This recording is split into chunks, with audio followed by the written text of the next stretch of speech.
कहां ना करला कहां तू ना गइलो कभी कल्पना करते रहे कहले कि बाउरगा के नया ब्याह चले लो दहिया आईट अरे कि निमन गा के भरत शर्मा घरे गइले बई काहे आ निमन गा के पंकज भाई ऐसे छोड़ देने राजनीति में मनोज तिवारी का कदम रख देने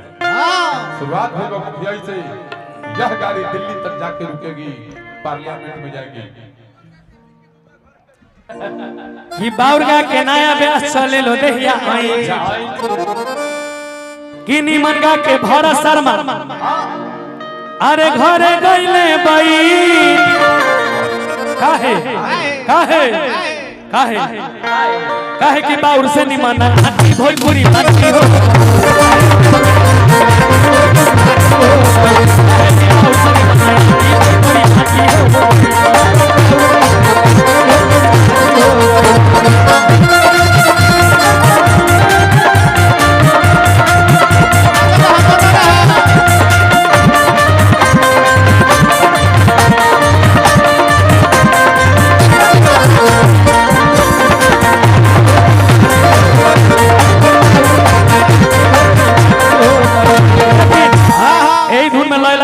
अस्कर भैया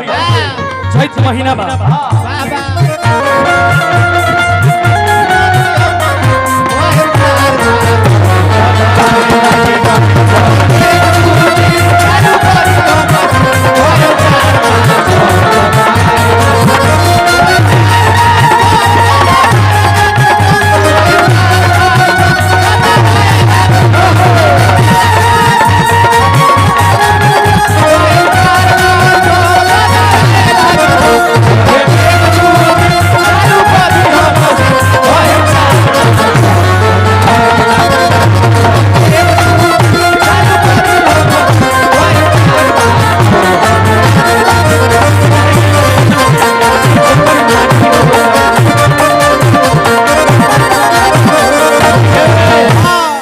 बहुत लाइन भास्कर भैया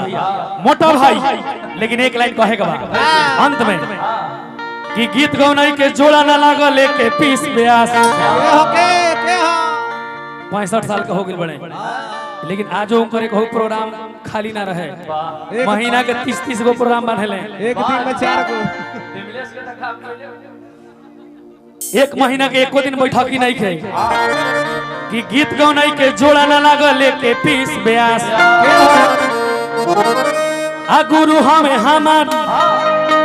नाम ह कुंवर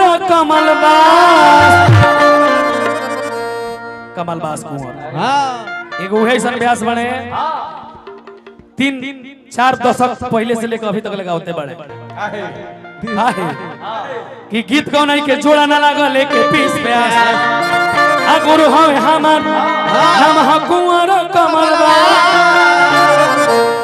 काहे उनकर जोड़ा ना लागल आज उनकर साटा रहेला काहे काहे काहे कि वो करेले चुमा छाती भोजपुरी माटी हो